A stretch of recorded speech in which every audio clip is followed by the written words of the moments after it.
বিসমিল্লাহির রহমানির রহিম। সবাইকে আইসিটি ওয়ার্ল্ডে স্বাগত জানাচ্ছি। আমি মোর্শেদা আলম। প্রিয় দর্শক, বিআই দেওয়া অনেক সহজ, ধাপে ধাপে জেনে নিন। আমরা এখন পিআই এবং বিআই দুটোই আলোচনা করব, তবে এখানে বিআই কোন ক্ষেত্রে কি বিআই দিবেন এই বিষয়টা এই ভিডিওর মাধ্যমে সম্পূর্ণ বিস্তারিত খোলাসা করা হবে ইনশাআল্লাহ। পুরো ভিডিও দেখবেন এবং কোনো অসঙ্গতি মনে পড়লে কমেন্টসে জানাবেন। অবশ্যই ভিডিওটি না টেনে সম্পূর্ণ ভিডিও দেখবেন। এই ভিডিওটি সকল সম্মানিত স্যারদের জন্য, সকল সুপ্রিয় শিক্ষার্থীর জন্য এবং সকল সম্মানিত অভিভাবকের জন্য, সকলের জন্য কাজে আসবে। প্রিয় সম্মানিত অভিভাবক, সুপ্রিয় শিক্ষার্থী এবং সম্মানিত শিক্ষকবৃন্দ, আমরা এখন দেখছি নৈপুণ্য, একটি বিষয়ভিত্তিক অ্যাপ, মূল্যায়ন অ্যাপ। এই অ্যাপের মাধ্যমে শিক্ষার্থীকে মূল্যায়ন করা হবে। সম্পূর্ণ নতুন কারিকুলামে সব মূল্যায়ন এই নৈপুণ্য অ্যাপের মাধ্যমে আপলোড করা হবে। আমরা দেখতে পাচ্ছি বিআই এর পূর্ণরূপ কি? বিহেভিয়ার ইন্ডিকেটর, অর্থাৎ আচরণিক সূচক এটাকে বলা হয়। কি বলা হয়? আচরণিক সূচক। পিআই যেটা, এটা হচ্ছে পারফরম্যান্স ইন্ডিকেটর, যার অর্থ হচ্ছে পারদর্শিতার সূচক। আমরা এবারে এক নাম্বার বিআইটি কি আমরা দেখতে পাচ্ছি? দলীয় কাজে সক্রিয় অংশগ্রহণ করছো কিনা। সুপ্রিয় শিক্ষার্থী, তোমরা খেয়াল করে দেখে নিবে তোমরা দলীয় কাজে সক্রিয় অংশগ্রহণ করছো কিনা। এটি বোঝার জন্য এখানে তোমাকে মূল্যায়ন করা হবে। এবারে দলীয় কাজে সক্রিয় অংশগ্রহণ করছো কিনা এখানে কিভাবে মূল্যায়ন করা হবে? সম্মানিত শিক্ষকবৃন্দ, আপনারা একটু খেয়াল করবেন। এক নম্বর, ত্রিভুজ কাকে দিবেন? দলের সিদ্ধান্ত ও কর্মপরিকল্পনায় সক্রিয় অংশগ্রহণ করছে, অর্থাৎ ওই যে দলীয় কাজে অংশগ্রহণ করছে কিনা, এটা কতটুকু করলে আপনি তাকে ত্রিভুজ দিবেন। সেই অনুযায়ী নিজের ভূমিকা যথাযথভাবে পালন করছে। আমি আবার বলছি, দলের সিদ্ধান্ত ও কর্মপরিকল্পনায় সক্রিয় অংশগ্রহণ করছে, সেই অনুযায়ী নিজের ভূমিকা যথাযথ পালন করছে। এবারে আমরা দেখব বৃত্ত কখন দেব। দলের কর্মপরিকল্পনায় বা সিদ্ধান্ত গ্রহণে যথাযথভাবে অংশগ্রহণ না করেও দলীয় নির্দেশনা অনুযায়ী নিজের দায়িত্বটুকু যথাযথ পালন করছে। সুপ্রিয় শিক্ষার্থী বন্ধুরা, তোমরা অবশ্যই বুঝতে পেরেছ এতক্ষণে যে দলীয় পরিকল্পনায় এবং সিদ্ধান্ত গ্রহণে যথাযথভাবে অংশগ্রহণ করতে হবে, নির্দেশনা অনুযায়ী নিজের কাজটুকুও যথাযথভাবে করতে হবে। সবটাই তোমাকে করতে হবে এবং প্রত্যেক শিক্ষার্থীকেই করতে হবে। আবার দেখো পরবর্তী আমরা কোন অবস্থায় শিক্ষার্থীকে চতুর্ভুজ দেব। দলের কর্মপরিকল্পনায় বা সিদ্ধান্ত গ্রহণে অংশ নিচ্ছে না, তবে নিজের মতো করে কাজে অংশগ্রহণ করার চেষ্টা করছে। অর্থাৎ নিজের মতো করে কাজে অংশগ্রহণ করার চেষ্টা করলে হবে না, দলের অন্যদের পরামর্শ নিতে হবে, নিজের পরামর্শ দিতে হবে, দলীয় কাজে সক্রিয় থাকতে হবে, দলীয় কর্মপরিকল্পনায় সক্রিয় অংশগ্রহণ করতে হবে এবং সেই অনুযায়ী ভূমিকা পালন করতে হবে, সবটাই করতে হবে। এবারে আমরা দেখব 2 নম্বর বিআই। 2 নম্বর বিআই কি? নিজের বক্তব্য ও মতামত দলের সবার সাথে শেয়ার করছে এবং অন্যদের বক্তব্য শুনে গঠনমূলক আলোচনায় অংশ নিচ্ছে। এটা হচ্ছে 2 নম্বর বিআই। তাহলে এখানে কখন আমরা ত্রিভুজ দেখব? নিজের যৌক্তিক বক্তব্য ও মতামত স্পষ্ট ভাষায় দলের সবার সাথে শেয়ার করছে এবং অন্যদের যুক্তিপূর্ণ মতামত মেনে নিয়ে গঠনমূলক আলোচনা করছে। নিজের বক্তব্য বা মতামত কদাচিৎ প্রকাশ করলেও জোরালো যুক্তি দিতে পারছে না অথবা দলীয় আলোচনায় অন্যদের তুলনায় বেশি কথা বলছে, এই অবস্থায় বৃত্ত পাবে। এবারে চতুর্ভুজ কাকে দেব? দলের আলোচনায় একেবারেই মতামত দিচ্ছে না অথবা অন্যদের কোনো সুযোগ না দিয়ে নিজের মতো ছাপিয়ে দিতে চাইছে। সুপ্রিয় শিক্ষার্থী এবং সম্মানিত সহকর্মীবৃন্দ, এবারে আমরা 3 নম্বর বিআই দেখব। 3 নম্বর বিআই হচ্ছে নির্দিষ্ট সমস্যা সমাধানে পূর্ব নির্ধারিত প্রক্রিয়া অনুযায়ী কাজের ধাপসমূহ যথাযথভাবে অনুসরণ করছে কিনা। আমরা দেখতে পাচ্ছি এখন ত্রিভুজ কখন দেব? নির্দিষ্ট সমস্যা সমাধানের উদ্দেশ্যে পূর্ব নির্ধারিত প্রক্রিয়া মেনে কাজের ধাপসমূহ যথাযথভাবে অনুসরণ করছে। প্রয়োজনে প্রক্রিয়া পরিমার্জন করছে, তাহলে সে ত্রিভুজ পাবে। আচ্ছা, এবারে বৃত্ত পাবে কে দেখি, একটু মনোযোগ দিয়ে দেখুন। পূর্ব নির্ধারিত প্রক্রিয়া অনুযায়ী কাজের ধাপসমূহ অনুসরণ করছে, কিন্তু যে নির্দিষ্ট সমস্যা সমাধানের উদ্দেশ্য কাজটি পরিচালিত হচ্ছে তার সাথে অনুসৃত ধাপগুলোর সম্পর্ক করতে পারছে না। এবারে আমরা দেখব কারা চতুর্ভুজ পাবে। সুনির্দিষ্ট সমস্যা সমাধানে পূর্ব নির্ধারিত প্রক্রিয়া অনুযায়ী কিছু কিছু কাজের ধাপ অনুসরণ করছে, কিন্তু ধাপগুলো ধারাবাহিকতা রক্ষা করতে পারছে না।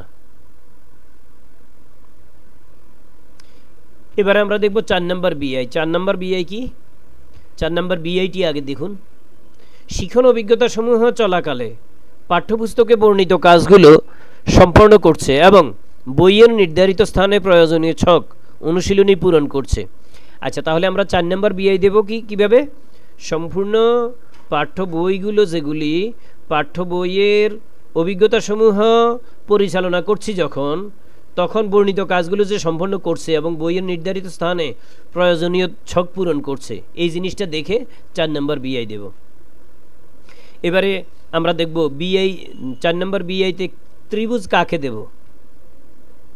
সম্মানিত শিক্ষক মণ্ডলী এবং সুপ্রিয় শিক্ষার্থী বন্ধুরা, এবারে দেখে নাও 4 নম্বর বিআই শিখন অভিজ্ঞতা সমূহ চলাকালে পাঠ্যপুস্তকে বর্ণিত কাজগুলো যথাযথভাবে সম্পন্ন করছে এবং বইয়ের নির্ধারিত স্থানে প্রয়োজনীয় ছক অনুশীলনী পূরণ করছে,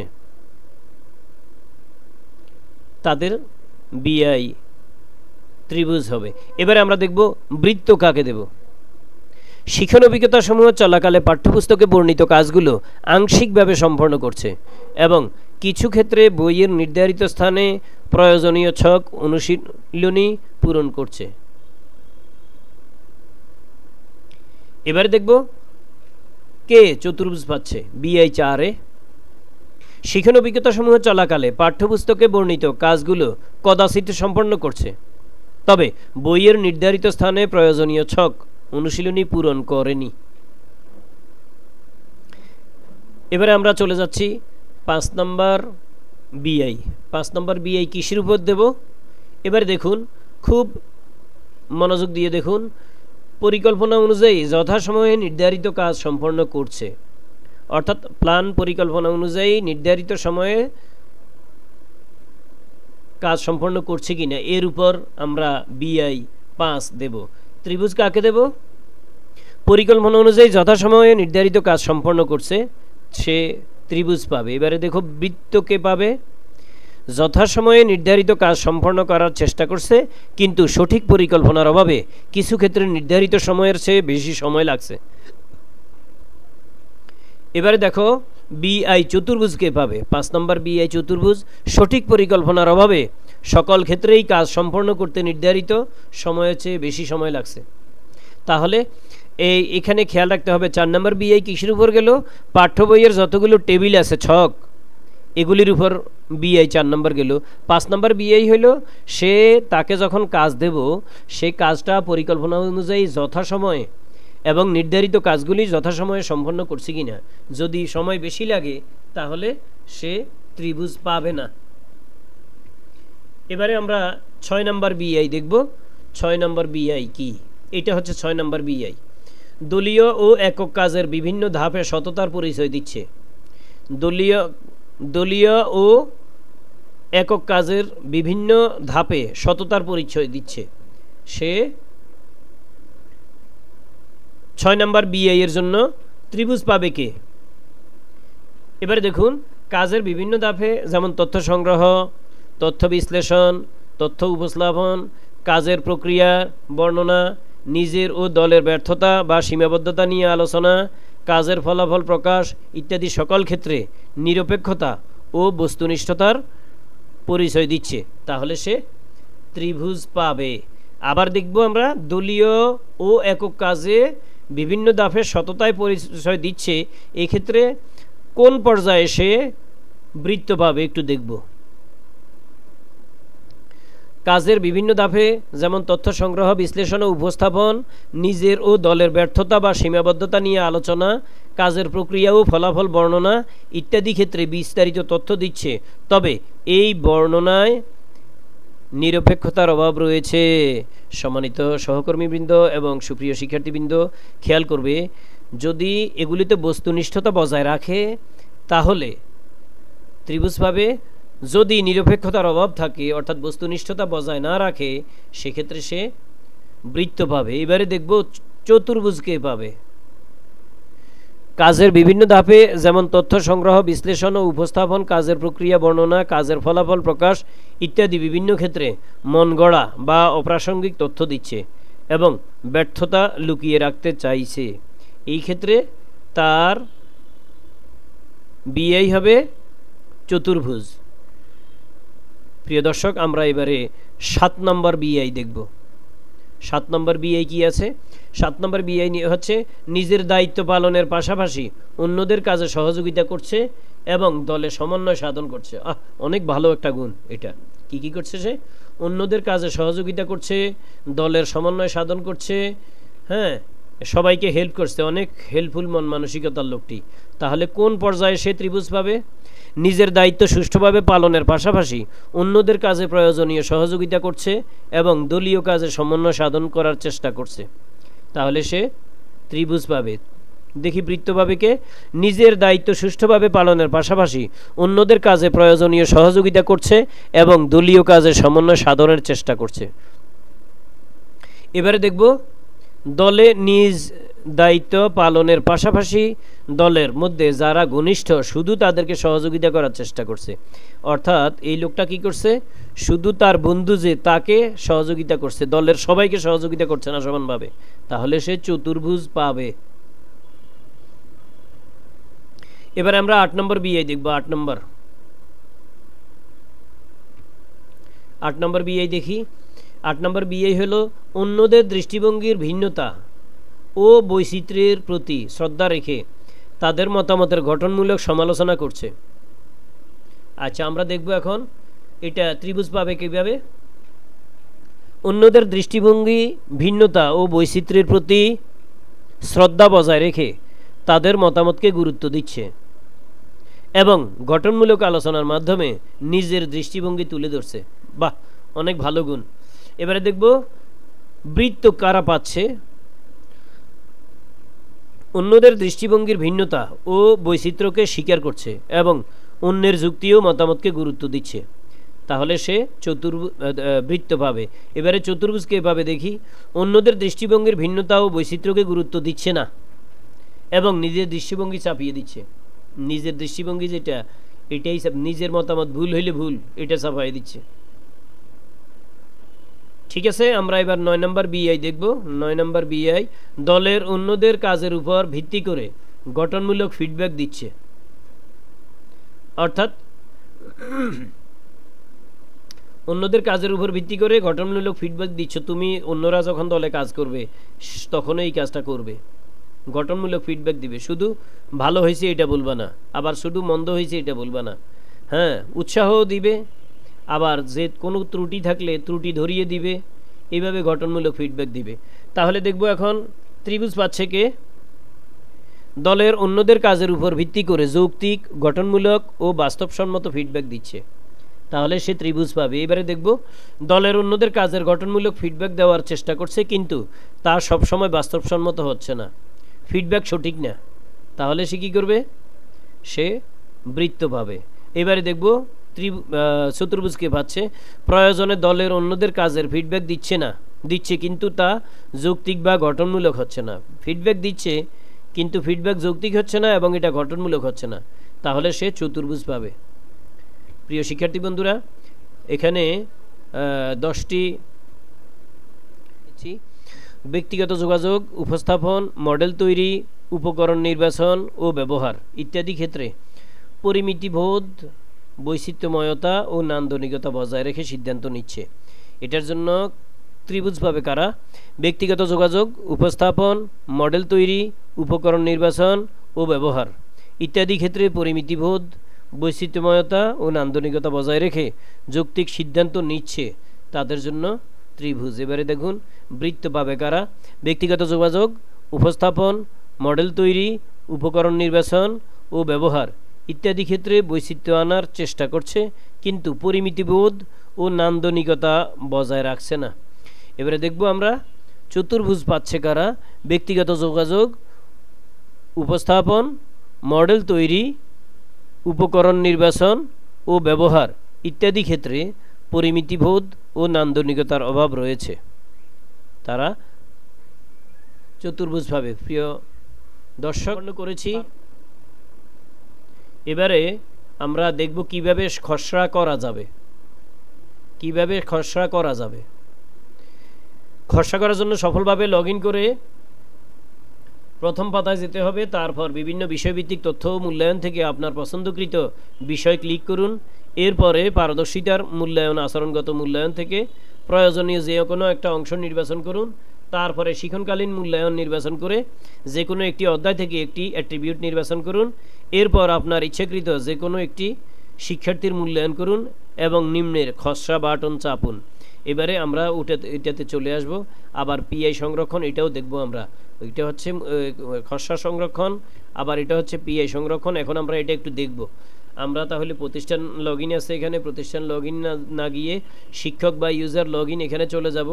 ইউজার লগ ইন, সম্মানিত শিক্ষকবৃন্দ আপনারা একটু খেয়াল করে দেখবেন, এটা evaluation.naipurnya.gov.bd। এই ওয়েবসাইট থেকে আপনি যখন লগ ইন করবেন তখন এটা হচ্ছে অ্যাকুরেট, জেনুইন কর্তৃপক্ষের করা। এটি আমি বারবার সতর্ক করছি ভিডিওর মাধ্যমে যে এখানে ফেক অ্যাপ আছে, যার ফলে আপনি সবগুলোতে কিন্তু আপনার মূল্যায়ন যথাযথ হবে না, সার্ভারে পৌঁছবে না।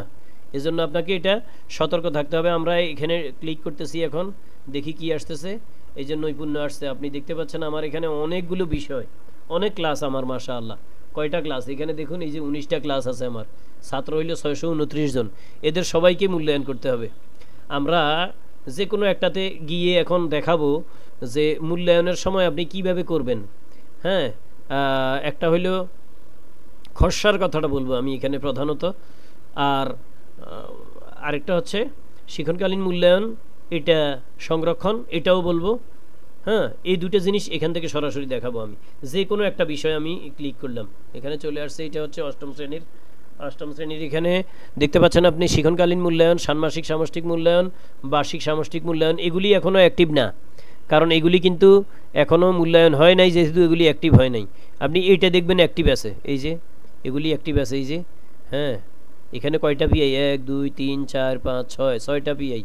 এখানে শিক্ষণ অভিজ্ঞতা 1-এর মধ্যে 6টা পিআই, শিক্ষণ অভিজ্ঞতা 2-এর মধ্যে হলো 2টা, হ্যাঁ 2টা 4টা পিআই। হ্যাঁ, তো এখানে আমরা শিক্ষণকালীন মূল্যায়ন এখান থেকে করব। সামষ্টিক মূল্যায়ন এখনও ওপেন না। এই যে পারদর্শিতার সূচক যেটা, এটা আচরণগত মূল্যায়ন, এটা এগুলি সব রেডি হয়ে আসে নাই। কেন আসে নাই? কারণ সামষ্টিক মূল্যায়ন সামনে। এই তাহলে আমরা এই যে শিক্ষণকালীন মূল্যায়নের এখান থেকে একটু দেখব। এখান থেকে যে কোনো একটা পিআই ওপেন করলাম আমি, ডাটা ইজ লোডিং লিখছে। এই যে এখানে আমি যে কোনো একটা 2টা লিখব, ধরে এটার পরে করে, ঠিক আছে। এরপরে আমি কি করব? এখান থেকে খসড়া সংরক্ষণ করব। কেন খসড়া সংরক্ষণ করব? কারণ আমি তো 1টা 2টা যখন করব তখন জমা দিতে পারবো না, জমা দেব সবগুলো কমপ্লিট করে। সম্মানিত সহকর্মীবৃন্দ আপনারা খেয়াল রাখবেন যে আপনি একদিন 10 জন শিক্ষার্থীকে মূল্যায়ন করছেন, ওটারই খসড়া আপনি জমা দিয়ে রাখবেন, খসড়া সংরক্ষণ করে রাখবেন। তাহলে এটা কিন্তু নষ্ট হবে না, এটা সেভ হয়ে থাকবে। আর যখন সম্পূর্ণ হয়ে যাবে, সবগুলো মূল্যায়ন হয়ে যাবে, তখন জমা দিন বাটনে ক্লিক করবেন। এই যে দেখছেন জমা দিন বাটনে ক্লিক করার সাথে সাথে এটা আসছে, কারণ সে জমা নিচ্ছে না, এখানে আপনি দেন নাই সব কিছু, এজন্য। ঠিক আছে, এজন্য আমি পেছনে চলে আসলাম। এই যে এবার খসড়া দেখুন, খসড়া এখান থেকে এই যে খসড়া সংরক্ষণ হয়ে গেছে। আমি একজনকে মূল্যায়ন করেছি মাত্র, খসড়া, ওটা আবার চেঞ্জও করতে পারবো। হ্যাঁ, ঠিক আছে। এজন্য তাহলে আজকে এইটুকু দেখালাম, আমরা সামনে চলে যাচ্ছি। আজ এখানে শেষ করছি। সকলে ভালো থাকুন, সুস্থ থাকুন, নিরাপদে থাকুন। আর অবশ্যই আমার এই ভিডিওটি ভালো লাগলে, আপনার উপকারে আসলে লাইক দিবেন। সবাইকে ধন্যবাদ জানাচ্ছি। আল্লাহ হাফেজ।